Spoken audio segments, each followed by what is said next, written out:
The 1980s gave us some of rock's biggest albums, but for every chart topper, there were brilliant records that got buried. Tonight, we're digging up 13 albums that bombed commercially, but created some of the decade's finest music.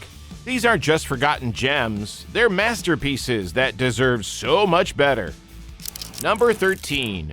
Picture this. America's heartland rock heroes released their follow-up to a massive hit, but somehow the magic gets lost in translation. Tom Petty and the Heartbreakers, Long After Dark, 1982.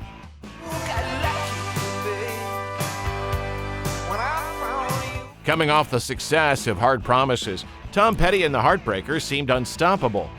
Long After Dark should have continued their winning streak, but instead it became their most overlooked album of the decade.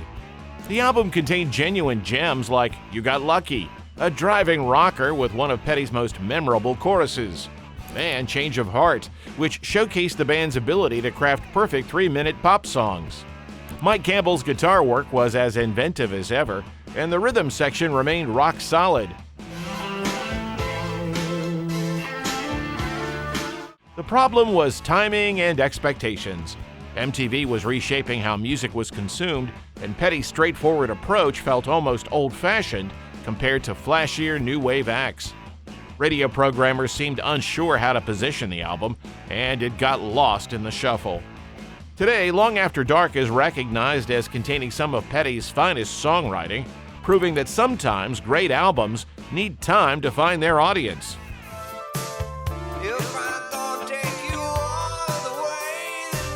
Number 12.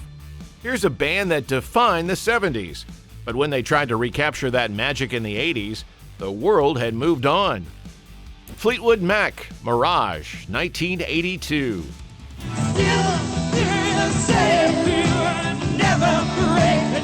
After the experimental Tusk divided fans, Fleetwood Mac returned to their Rumors formula with Mirage. The album should have been a triumphant return to form, but instead it felt like a band trying too hard to recreate past glories. Hold Me was a perfect pop song that showcased the Buckingham-McVie chemistry, while Gypsy became a minor hit that hinted at the album's potential. Lindsey Buckingham's production was as meticulous as ever, and the harmonies remained pristine. The album's failure stemmed from changing musical tastes and internal band tensions. It all comes down to you, where you know that it does well. MTV was favoring younger, more visual acts, and Fleetwood Mac's polished approach seemed dated compared to emerging new wave sounds. The band members were also growing apart personally, and that tension affected their creative chemistry. Despite its commercial disappointment, Mirage contains some of the band's most underrated songs and represents their last truly collaborative effort before Buckingham's eventual departure. Number 11. Sometimes a band's greatest album comes at their lowest point. This group was falling apart. Their label had given up on them, and they were about to call it quits. Then they made their masterpiece, Cheap Trick, One on One, 1982.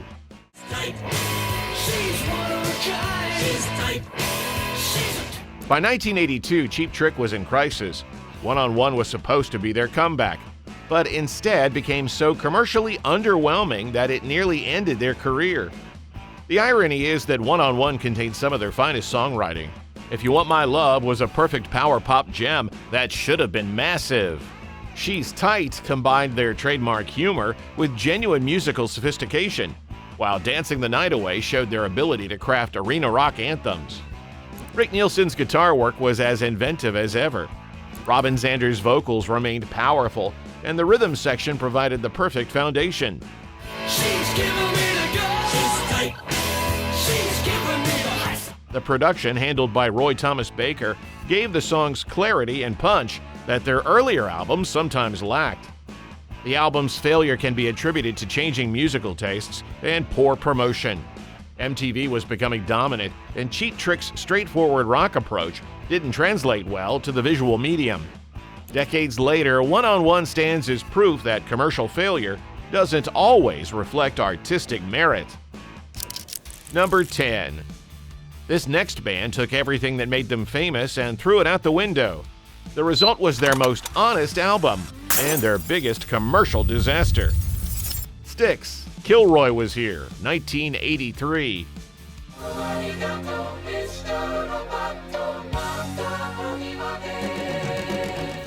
Dennis DeYoung had a vision, a rock opera about a dystopian future where rock music was banned. Kilroy Was Here became one of the decade's most notorious commercial failures, yet it remains a fascinating artistic statement. The album's concept was undeniably overwrought, featuring elaborate storylines about rebellion and censorship. Songs like Mr. Roboto became cultural touchstones despite the album's poor reception, while Don't Let It End showed the band could still craft emotional ballads within their conceptual framework. Tommy Shaw quit during the tour. Critics savaged it as pretentious, and fans felt betrayed by the synthesizer-heavy arrangements.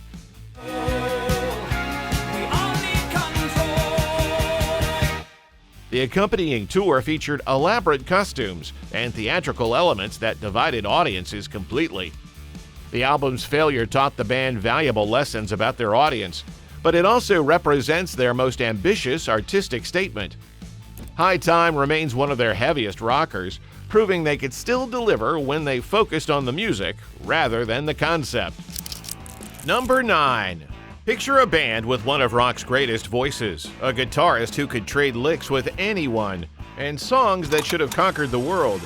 Instead, they watched their career crumble in real time.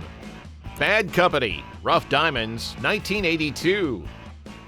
The neon lights go flashing by the Leppard. Bad Company's fifth album arrived at the worst possible time. The band was fragmenting, Paul Rodgers was losing interest, and the music industry was shifting toward newer sounds. Rough Diamonds became their commercial low point, yet it contains some of their most emotionally powerful music. The title track is a slow-burning masterpiece that showcases Rodgers' voice at its most soulful. Electric Land features some of Mick Ralph's most inventive guitar work, while Painted Face demonstrates the band's ability to craft atmospheric, moody rock that went beyond their blues rock origins. Is willing to have a good time. You live for the moment. The problem was context. By 1982, their brand of straightforward rock felt outdated compared to the emerging MTV generation. The album's darker tone and introspective lyrics didn't match the party atmosphere dominating rock radio. Poor promotion didn't help, as the band seemed disinterested in supporting the release. Rough Diamonds deserves recognition as Bad Company's most mature work, finding them grappling with mortality and change. Number 8. Here's a band that spent the 70s perfecting arena rock, but when they tried to evolve in the 80s, their fans weren't ready to follow. REO Speedwagon, Good Trouble, 1982. Just come and you go and never let it know how you feel. Coming off a massive success of High Infidelity, REO Speedwagon faced impossible expectations. Good Trouble was their attempt to grow artistically, but it ended up alienating the very fans who made them superstars. The album featured a harder edge than their previous work, with Follow My Heart and The Key, showcasing a more aggressive sound. Kevin Cronin's vocals remained powerful, and Gary Richrath's guitar work was as solid as ever. The production was crisp and modern, perfectly suited for the emerging MTV era. This is where we belong. We are strong. We can never give up. The problem was that fans wanted another High Infidelity, not artistic growth. The album's more complex arrangements and darker themes confused audiences, expecting straightforward arena anthems. Radio programmers weren't sure how to categorize the new sound, leading to poor airplay. Keep the Fire Burnin' became a minor hit, but the album as a whole never connected with mainstream audiences. Good Trouble represents REO Speedwagon at their most adventurous, even if that adventure didn't pay off commercially. It's an album that should be appreciated for its willingness to take risks. Number 7. This band had everything: a legendary producer, major label support, and songs that could have ruled the airwaves. Instead, they became one of the decade's biggest what-ifs.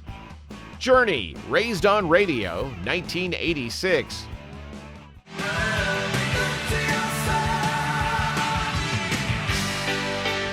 After Steve Perry's voice problems forced Journey to take a break, Raised on Radio was supposed to mark their triumphant return.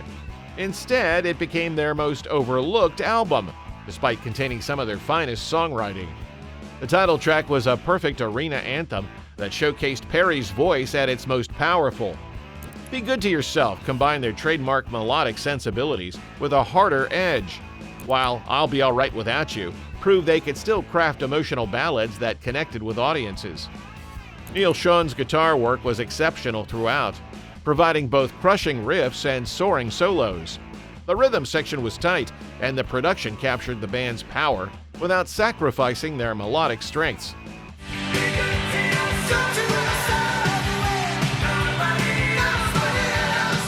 The album's commercial disappointment stemmed from several factors. The music industry was changing rapidly, with MTV favoring more visual acts.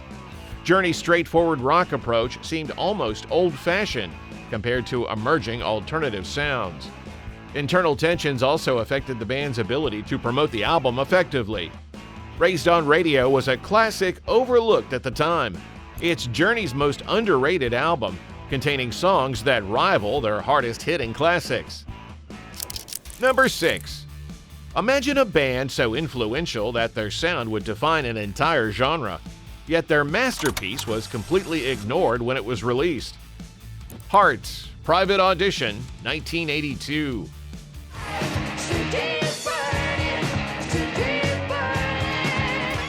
After conquering the 70s with their Led Zeppelin-influenced hard rock, Heart tried to adapt to the changing musical landscape of the early 80s.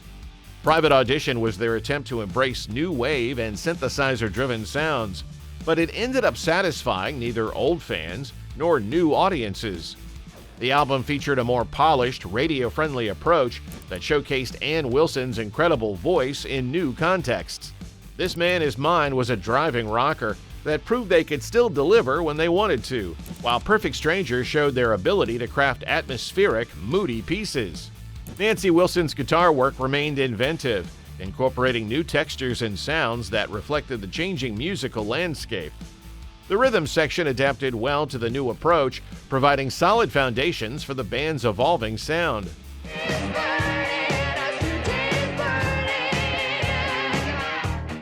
The album's failure stemmed from its identity crisis.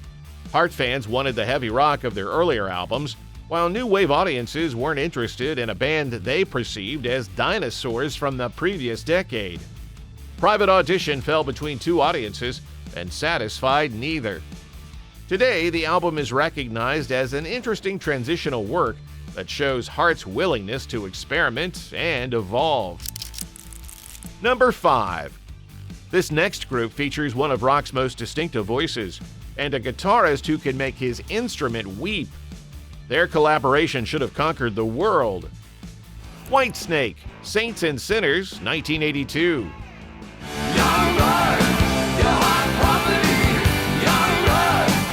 David Coverdale was between eras.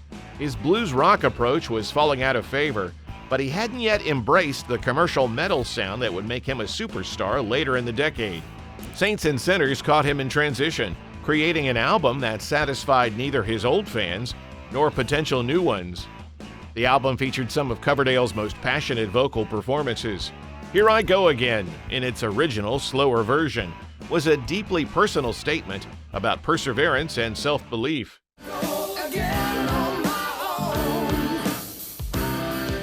Bloody Luxury showcased the band's heavier side, while Saints and Sinners demonstrated their ability to craft atmospheric, moody rock. Mickey Moody's guitar work was exceptional throughout, providing both heavy riffs and delicate melodic touches that the songs required. The rhythm section was solid, and the production captured the band's live energy without sacrificing clarity.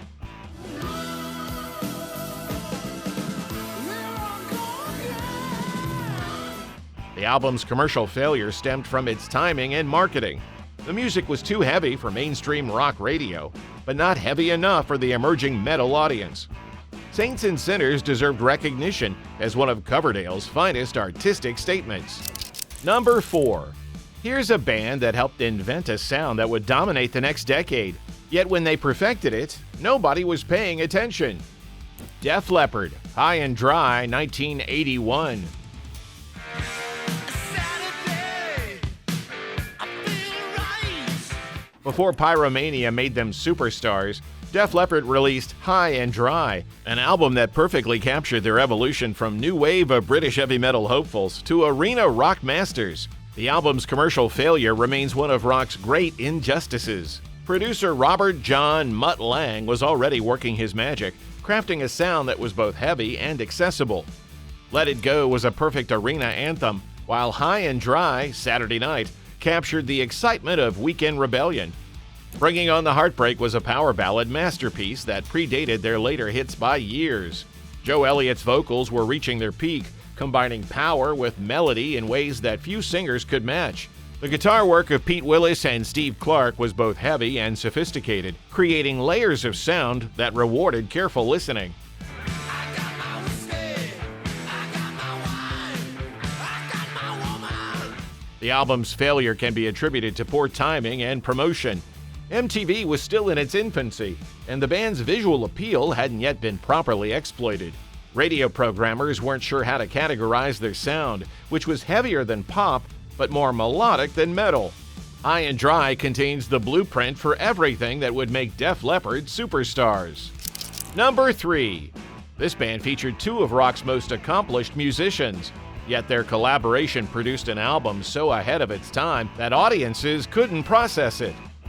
Foreigner, Inside Information, 1987. Say you will, say you won't, make up your mind this time. By 1987, Foreigner was facing a crisis. The departure of several key members had left Mick Jones as the primary creative force, and Inside Information was his attempt to prove the band could survive and evolve. The album succeeded artistically but failed commercially in comparison to their previous projects. Say You Will was a perfect example of the band's ability to craft memorable hooks within sophisticated arrangements.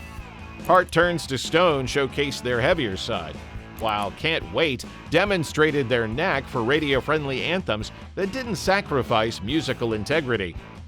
Jones's guitar work was as inventive as ever, incorporating new technologies and sounds that reflected the changing musical landscape. Lou Graham's vocals remained powerful, and the production was crisp and modern. Say you won't be my guiding light. The album's commercial failure reflected the band's transitional state and the music industry's changing priorities.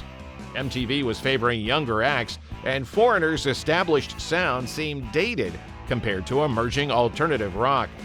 The album also suffered from poor promotion and internal tensions that affected the band's ability to tour effectively.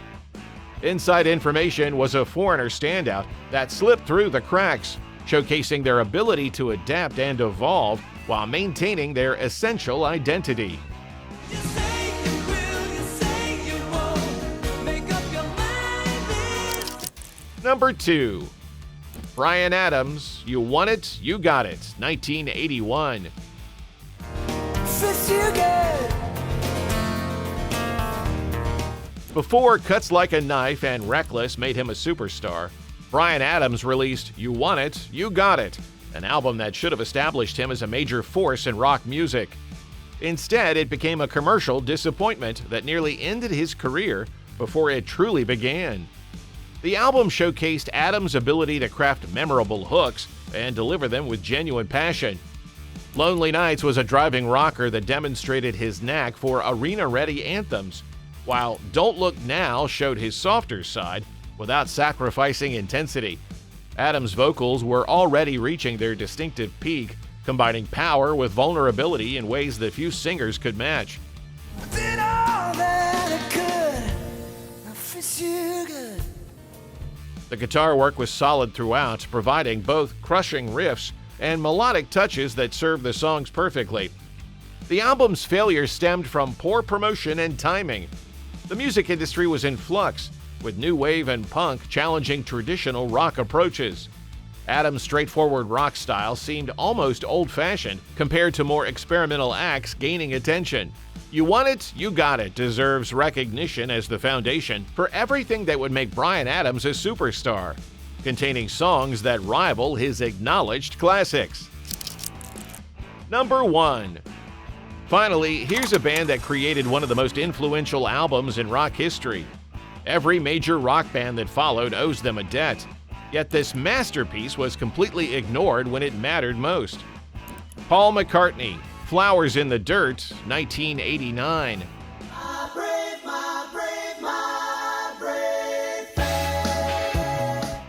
After years of uneven solo albums, Paul McCartney teamed up with Elvis Costello for Flowers in the Dirt, creating what many consider his finest post-Beatles work. The album should have been hailed as a masterpiece, but instead it was largely ignored by both critics and the public. The collaboration with Costello brought out the best in both songwriters. My Brave Face was a perfect pop song that showcased McCartney's melodic genius, while this one demonstrated his ability to craft emotionally resonant ballads. Put It There was a touching tribute to his father that revealed his more personal side.